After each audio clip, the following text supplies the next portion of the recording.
I am Frizzy. Frizzy Lizzy.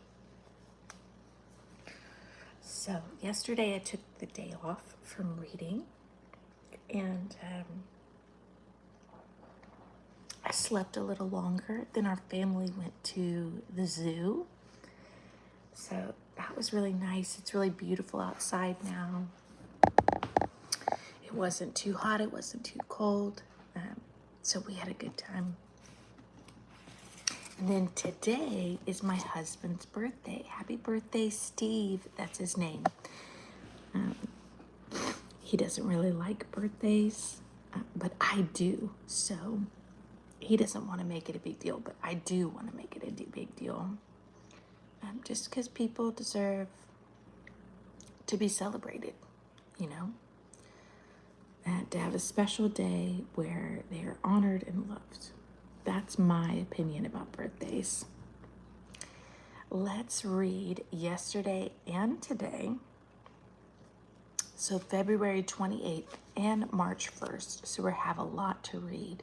Numbers 1 through 6 or 7, I think. And then this chronological Bible skips.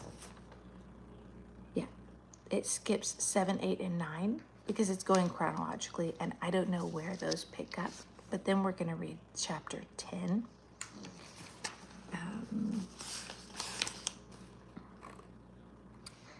And 11 and 13. So, no, just 10. And then tomorrow, 11.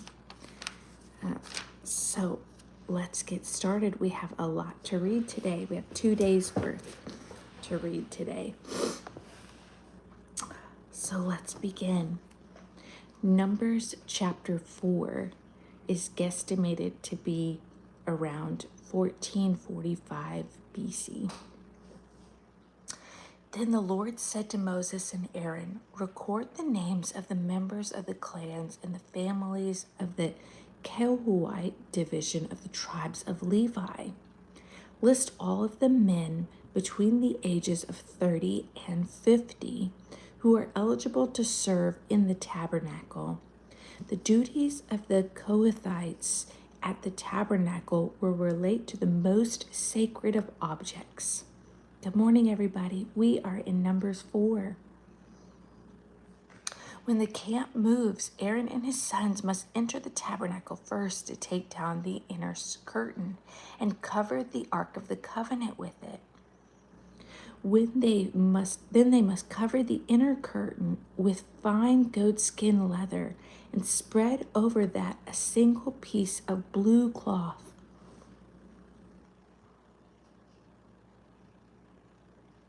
Where am I? Finally, they must put the carrying poles of the ark in their places through the rods. Next, they must spread a blue cloth over the table with the bread of the presence displayed. And on the cloth, they will place the bowls, ladles, jars, pitchers, and special bread. Then they must spread a scarlet cloth all over this, and finally a covering of fine goatskin leather on top of the sacred cloth. Then they must enter the carrying poles into the table. Good morning, everybody. We're reading through the Bible, and we're in Numbers chapter 4.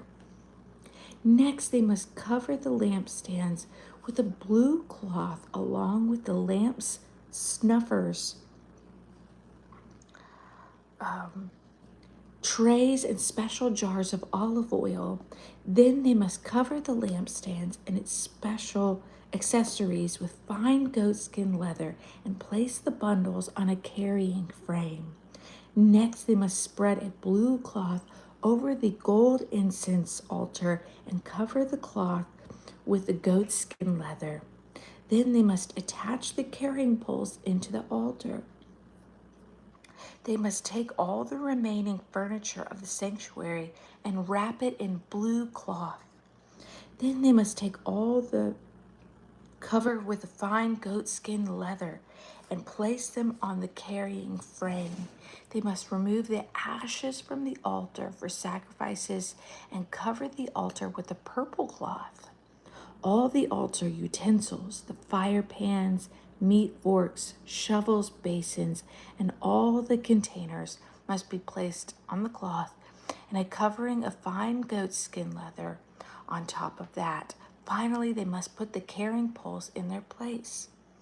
The camp will be ready to move when Aaron and his sons have finished covering the sanctuary and all its sacred articles.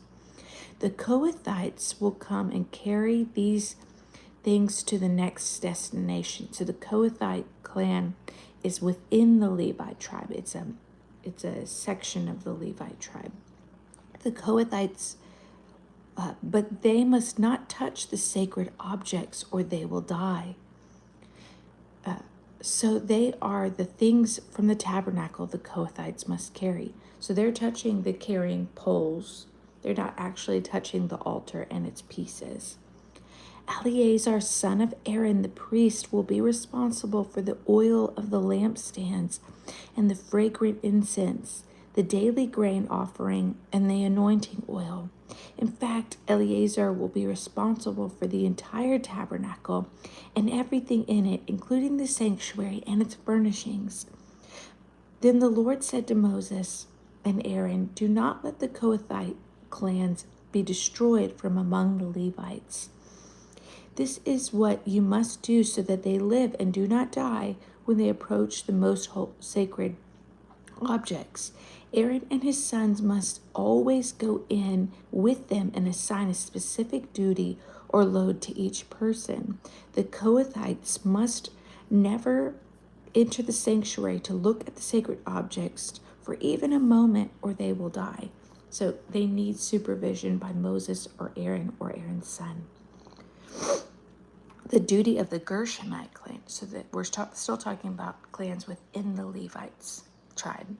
And the Lord said to Moses, "Record the names of the members of the clan and families of the Gershonite tribe of the Levites," clan division of the tribe of the Levites. List all the men between the ages of 30 and 50 who are eligible to serve in the tabernacle. These Gershonite clans will be responsible for general service and carrying loads. They must carry the curtains of the tabernacle and the tabernacle itself with its coverings. The covering of fine goatskin leather and the curtain of the tabernacle entrance. They are also to carry the curtains from the courtyard walls that surround the tabernacle and the altar, the curtains across the courtyard entrance, the ropes, and all the equipment related to its use. Aaron and his sons will direct the Gershonites regarding all their duties. Whether it involves moving the equipment or doing other work, they must assign the Gershonites responsibilities for the loads they are to carry. So our duties are assigned to the Gershonites at the tabernacle. They will be directly responsible to Ithamar, son of Aaron the priest. So Ithamar is in charge of the Gershonites. Duties of the Merarite clan. Now record the names of the members of the clans and families of the Merarite division of the tribe of Levites. List all the men between the ages of 30 and 50 who are eligible to serve in the tabernacle. Their only duty at the tabernacle will be to carry loads. They will carry the frames of the tabernacle, the crossbars, the posts, and the bases. Also the posts for the courtyard walls with their bases, pegs, ropes, and all the accessories. Everything else related to their use. Assign the various loads to each man by name. So these are the duties of the Merarite clan of the tabernacle. They are directly responsible to Ithamar, son of Aaron the priest. So Moses, Aaron, and the other leaders of the community listed the names of the Kohathite division of the clans and families. The list included all men between 30 and 50 years of age who were eligible for service in the tabernacle, and the total was 2,750 men. So this was the total of all those from the Kohathite clan who were eligible to serve in the tabernacle. Moses and Aaron listed them, just as the Lord had commanded through Moses. The Gershonite division was also listed by its clans and families. The list included all men between 30 and 50 years of age who were eligible to serve in the tabernacle, and the total number was 2,630. Hi, we are reading through Numbers, and we're in Numbers chapter 4. The Merarite division was also listed by its clans and families. The list included all men between 30 and 50 years of age who were eligible for service in the tabernacle, and the number was 3,200. So this was the total of all those from the Merarite clan who were eligible to serve. Moses and Aaron listed them, just as the Lord had commanded through Moses. So Moses and Aaron and the leaders of the Israelites listed all the Levites by their clan and families, all the men between 30 and 50 years of age who were eligible for service in the tabernacle. And in total, there were 8,580 men. When their names were recorded as the Lord had commanded Moses, each man was assigned his task and told what to carry, and so the registration was complete, just as the Lord had commanded Moses. Chapter 5. The Lord gave these instructions to Moses. Command the people of Israel to remove from the camp anyone with skin diseases or discharges, or those that have become ceremonially unclean by touching a dead person. This command applies to men and women alike. Remove them so that they will not defile the camp in which you live in. So the Israelites did as the Lord had commanded Moses and removed such people from the camp. Then the Lord said to Moses, "Give the following instructions to the people of Israel. If any of the people, men or women, betray the Lord by doing wrong to one another, they are guilty. They must confess their sin and make full recitation for what they have done, adding 20% and returning it to the person who was wronged. But if the person who was wronged is dead, and there is no near relative to whom restoration can be made, the payment belongs to the Lord and must be given to the priests. Those who are guilty must also bring a ram as a sacrifice, and they will be purified and made right with the Lord. All the sacred offerings the Israelites bring to the priest will belong to him. Each priest may keep all the sacred donations that he receives." Chapter 5, verse 11, about marital faithfulness. The Lord said to Moses, "Give the following instructions to the people of Israel. Suppose a man's wife goes astray, and she is unfaithful to her husband and has sex with another man, but neither her husband nor anyone else knows about it. She has defiled herself, even though there is no witness, and she was not caught in the act. If her husband becomes jealous and is suspicious of his wife and needs to know whether or not she has defiled herself, the husband must bring the wife to the priest. He must also bring an offering of 2 quarts of barley flour to present on her behalf. Do not mix it with olive oil or frankincense, for it is a jealousy offering, an offering to prove whether or not she is guilty. The priests will then present her to stand trial before the Lord. He must take some holy water in a clay jar and pour it into the dust that he has taken from the tabernacle floor. When the priest has presented the woman before the Lord, he must unbind her hair and place it in her hands, the offering of proof, the jealousy offering, to determine whether her husband's suspicions are justified, the priest will stand before her, holding the jar of bitter water that brings a curse to those who are guilty. The priest will then put the woman under oath and say to her, "If no other man has had sex with you, you have not gone astray and defiled yourself while under your husband's authority. May you be immune from the effects of this bitter water that brings the curse. But if you have gone astray by being unfaithful to your husband and have defiled yourself by having sex with another man," at this point, the priest must put the woman under oath by saying, "May the people know that the Lord's curse is upon you when he makes you infertile, causing your womb to shrivel and your abdomen to swell. Now may this water that brings the curse into your body cause your abdomen to swell and your womb to shrivel."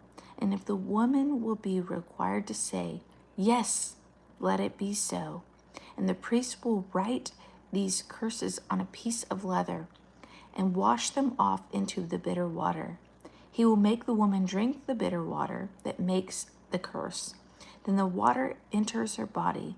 It would cause bitter suffering if she is guilty. This is very interesting. I've never ever read this chapter of the Bible. The priest will take the jealousy offering from the woman's hand, lift it up before the Lord, and carry it to the altar. He will take a handful of flour as a token portion and burn it on the altar, and he will require the woman to drink the water. If she has defiled herself by being unfaithful to her husband, the water that brings on the curse will cause suffering. Her abdomen will swell and her womb will shrink, and her name will become a curse among her people. But if she has not defiled herself and is pure, then she will be unharmed and she will still be able to have children.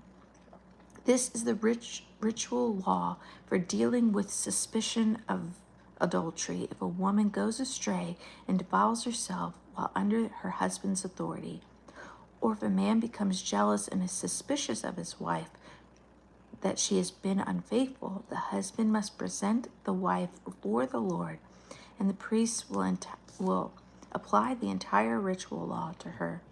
The husband will be innocent of any guilt in this matter, but the wife will be held accountable for her sin. That's very interesting. Okay, now we're in March 1st's reading, chapter 6. Then the Lord said to Moses, "Give the following instructions to the people of Israel. If any of the people, either man or woman, take a vow of a Nazirite, setting themselves apart to the Lord in a special way, then they must give up wine and drinking alcoholic drinks. They must not use vinegar made from wine or any other alcoholic drinks. They must not drink fresh grape juice, and they must not eat grapes or raisins. As long as they are bound as to their Nazirite vow, they are not allowed to eat or drink anything that comes from a grapevine, not even the grape seeds or skins." So this is just for a very small amount of people. "They must never cut their hair throughout the time of their vow, for they are holy and set apart to the Lord. Until the time their vow has been fulfilled, they must let their hair grow long, and they must not go near a dead body during the entire period of their vow to the Lord." So this is people that have vowed their service to the Lord that are not born into it as a Levite. "They must never cut their hair throughout the time of their vow, for they are holy and set apart to the Lord. Until the time their vow has been fulfilled, they must let their hair grow long, and they must not go near a dead body during the entire period of their vow, even if the dead person is their own father, mother, brother, or sister. They must not defile themselves for the hair on their head is the symbol of their separation to God. This requirement applies as long as they are set apart to the Lord. If anyone falls dead beside them and their hair has been dedicated but not defiled, they must wait for 7 days and then shave their head. Then they will be cleansed from their defilement. On the 8th day, they must bring 2 turtle doves or 2 young pigeons to the priests at the entrance of the tabernacle. The priests will offer one of the birds for a sin offering and the other bird as a burnt offering. In this way, he will purify them from their guilt, and they have incurred through contact with a dead body. Then they must reaffirm their commitment and let their hair begin to grow again. The days of their vow that were completed before their defilement no longer count, and they must rededicate themselves to the Lord as a Nazirite for the full term of their vow.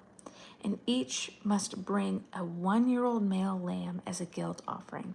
So if they touch a dead body, they have to cut their hair, do a sacrifice, and start over again. So that's pretty intense. This is the ritual law for Nazirites. At the conclusion of their time of separation as Nazirites, they must each go to the entrance of the tabernacle and offer their sacrifices to the Lord: 1-year-old male lamb without defect for the burnt offering, and a 1-year-old female lamb without defect as a sin offering, a ram without defect as a peace offering, a basket of bread without yeast, cakes of choice flour mixed with olive oil, and wafers spread with olive oil, along with the prescribed grain offering and liquid offerings. The priest must present these offerings to the Lord. This is when they're done with all of their time set apart for God and they're about to be finished. This is what they do. The sin offering and the burnt offering, then the ram for a peace offering, along with the baskets of bread without yeast. The priest must also present the prescribed grain offering and liquid offering to the Lord. Then the Nazirites will shave their heads at the entrance of the tabernacle. They will take the hair that had been dedicated and place it on the fire beneath the peace offering sacrifice.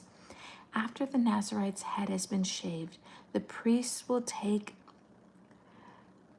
for each of them the boiled shoulder of the ram, and will take from the basket of cakes and wafers made without yeast. He will put them all into the Nazirite's hands. Then the priest will lift them up as a special offering before the Lord. These are the holy portions for the priests, along with the breasts of the special offerings and the thighs of the sacred offerings that are lifted up before the Lord. After this ceremony, the Nazirites may be able to drink wine again. This is the ritual law of Nazirites, who vow to bring their offerings to the Lord. They may also bring additional offerings if they can afford it, and they must be careful to do whatever they vowed when they set themselves apart as Nazirites. Then the Lord said to Moses, "Tell Aaron and his sons to bless the people of Israel with this special blessing.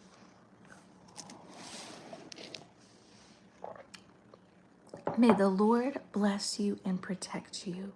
May the Lord smile on you and be gracious to you.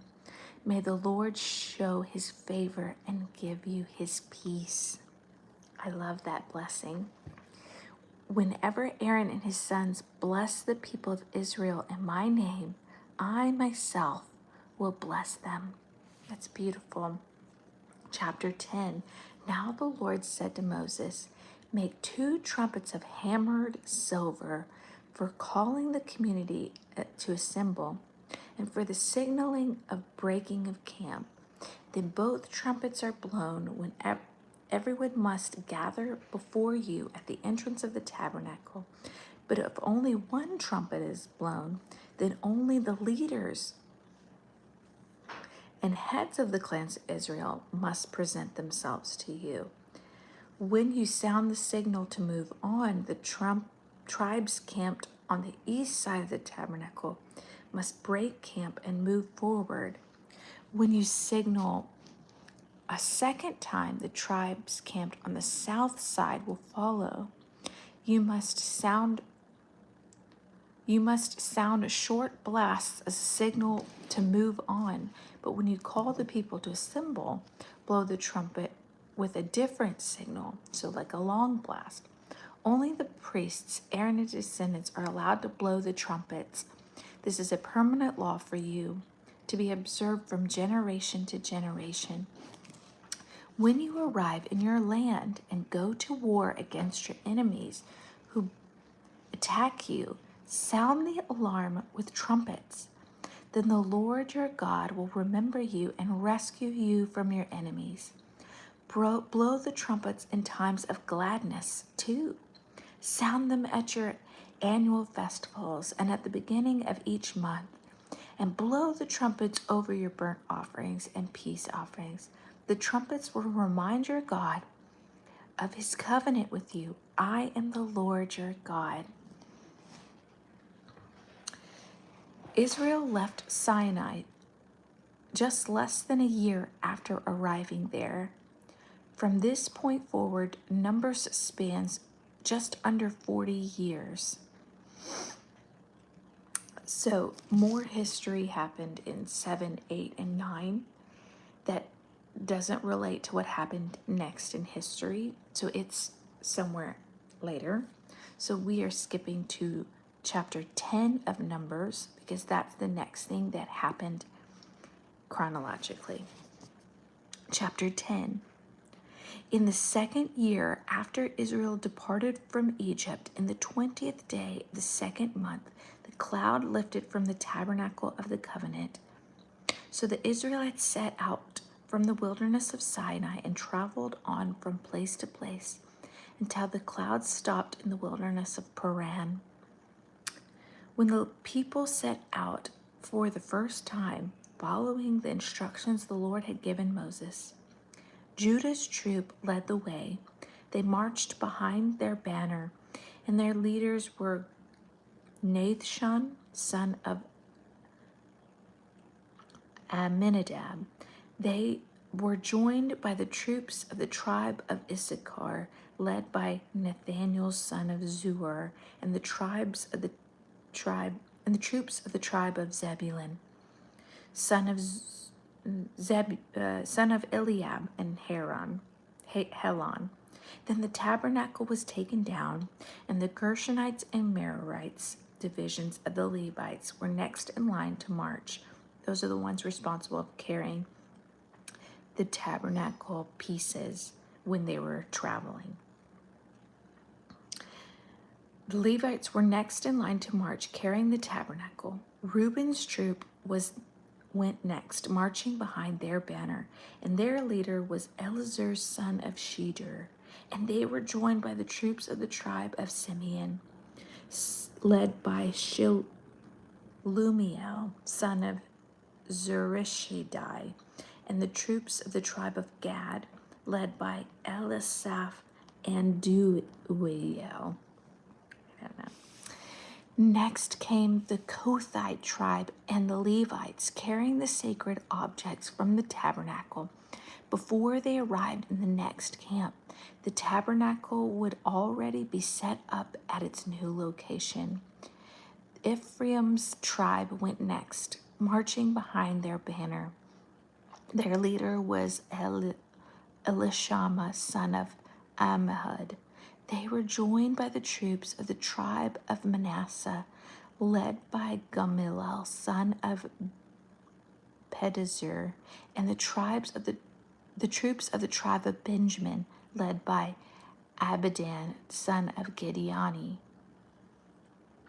Dan's troop went last, marching behind their banner and serving as the rear guard of all the tribal camps.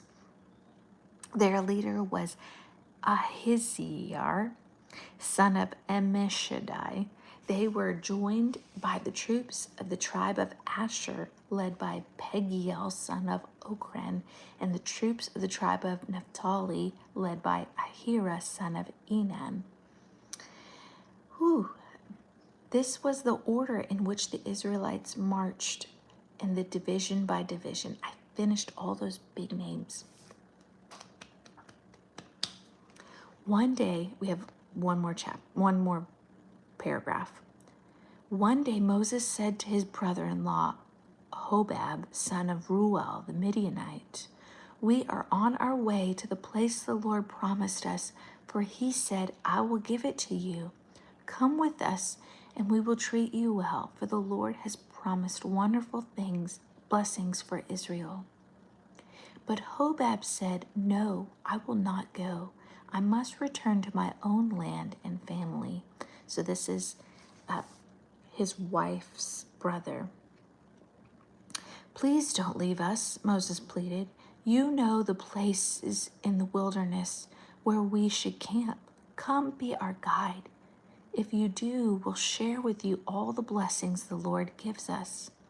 They marched for 3 days after leaving the mountain of the Lord, with the Ark of the Covenant moving ahead of them to show them where to stop and rest. As they moved each day, the cloud of the Lord hovered over them, and whenever the ark set out, Moses would shout, "Arise, O Lord, and let your enemies be scattered.